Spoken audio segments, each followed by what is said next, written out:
Charles, Igor. le troisième larron de cette merveilleuse, de ce merveilleuse équipe, du trio infernal de l'organisation de Historic Auto. En ce qui te concerne, Charles, ta partie, c'est vraiment l'exposition, les thèmes, le choix, j'allais dire, éditorial du salon. Ouais.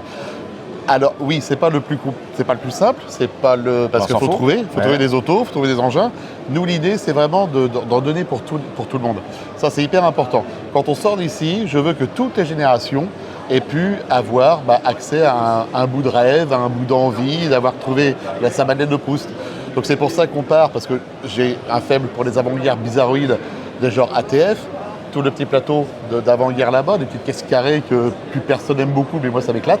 Toi aussi je sais, et jusqu'à des Audi RS6 ou même la Clio, enfin la nouvelle Maxi 5 électrique, on n'aime pas, mais c'est un engin qu'on ne verra pas tous les 4 matins. Donc tout le monde doit trouver son désir chez nous.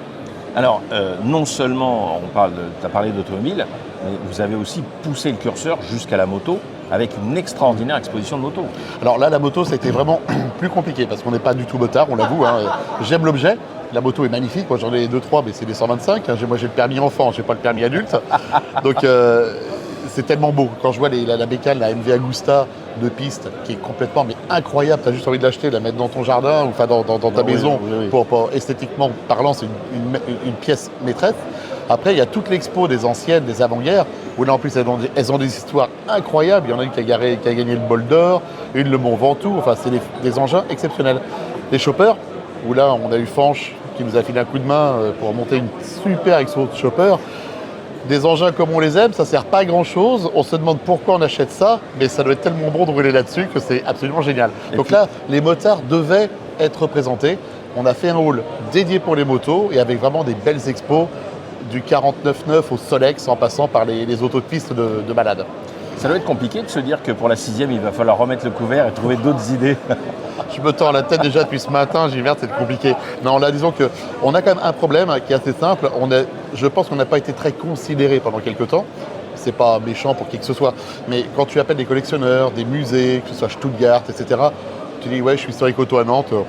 Vous n'êtes pas époque auto, vous n'êtes pas automobile. Bon, c'est bon, ça ne nous intéresse pas. Là, maintenant, on commence à mettre la barre de plus en plus haute. Beaucoup de personnes sont venues nous voir, des gens qu'on apprécie énormément, comme Époque Auto, qui sont venus nous faire la bise, Olivier Di Stefano. Donc on commence à avoir une certaine notoriété qui s'installe, qui s'inscrit. Ça nous permettra peut-être de pouvoir faire des plateaux plus facilement, sans obligatoirement toujours solliciter les copains, comme les M3 par exemple, un plateau de M3 qui est magique, et enquiquiner tout le monde au dernier moment en disant « j'ai besoin de ta M3 F80, 9h30, viens, dépêche-toi, on ouvre bientôt ». Donc voilà, ça va être plus dur de faire mieux, mais tous les ans on se dit ça, donc on arrive à faire, donc on va voir, ça devrait le faire. Vous avez compris, l'édition 2028 va être absolument incroyable. 10e anniversaire.